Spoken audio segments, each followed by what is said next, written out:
Assalamualaikum warahmatullahi wabarakatuh. Halo anak-anak semua. Hari ini kita akan belajar tema 8, penguatan bahasa Indonesia. Sebelum mulai belajar, kita berdoa terlebih dahulu ya. Berdoa dimulai.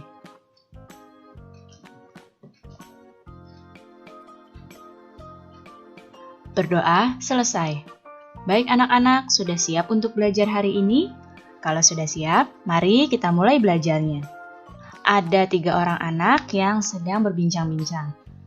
Salah seorang anak bertanya pada temannya apakah dia masih ingat tentang teks non-fiksi, dan temannya menjawab bahwa dia masih ingat tentang teks non-fiksi. Teks non-fiksi adalah bacaan yang disusun berdasarkan fakta atau peristiwa yang benar-benar terjadi. Kalian semua juga sudah ingat lagi kan tentang teks non-fiksi? Berikut ini adalah contoh teks non-fiksi. Ada karya ilmiah, kemudian ada laporan berita, ada tulisan tentang sejarah, dan juga biografi. Nah, ini adalah contoh-contoh teks non-fiksi atau teks yang berdasarkan fakta. Teks non-fiksi berisi informasi-informasi tentang suatu peristiwa. Kita dapat mencari dan menentukan peristiwa tersebut dengan mengidentifikasi teks tersebut. Lalu, bagaimana caranya ya mengidentifikasi teks? Berikut ini cara mengidentifikasi sebuah teks. Yang pertama, kalian bacalah terlebih dahulu teks tersebut dengan cermat. Setelah kalian baca, kalian catatlah ide pokok dari teks tersebut. Kemudian, kalian buatlah peta pikiran dan menuliskan beberapa kalimat dari ide pokok tersebut dalam peta pikiran. Sekarang, kalian bacalah teks berikut ini dengan cermat ya.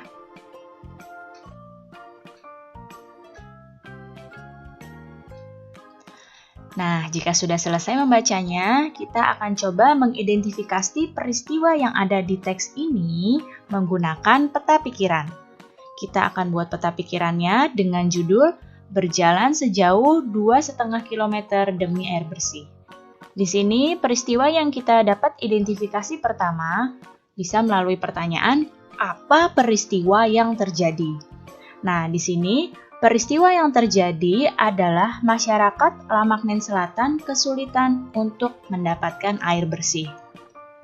Kemudian, peristiwa berikutnya adalah berapa jarak tempat tinggal warga dengan sumber air bersih. Nah, ternyata jaraknya adalah 2,5 km. Dan di mana warga mengambil air bersih? Dari teks ini kita bisa mengetahui bahwa warga mengambil air bersih di Timor Leste. Jadi ini adalah pembuatan peta pikiran untuk mengidentifikasi peristiwa dalam teks non-fiksi. Sekarang lihatlah di hadapan kalian. Ada anak-anak yang sedang membaca buku sambil berbincang-bincang.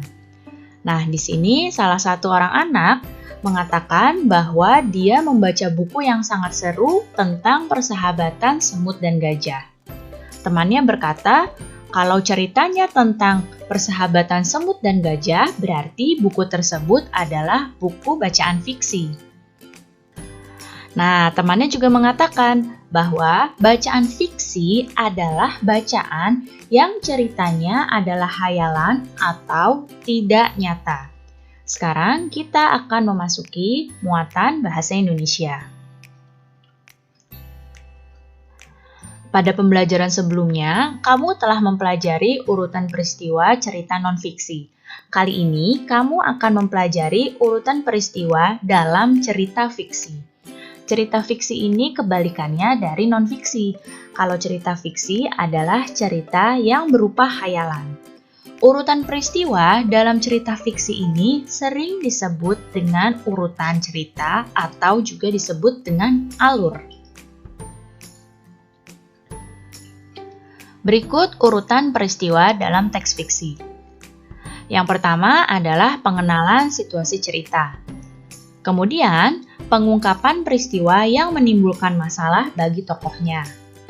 Berikutnya, permunculan masalah. Kemudian ada puncak masalah atau konflik, penyelesaian konflik, dan yang terakhir ada akhir dari cerita. Sekarang kita akan belajar menuliskan urutan peristiwa pada teks non-fiksi. Sekarang kalian baca terlebih dahulu teks ini dengan cermat.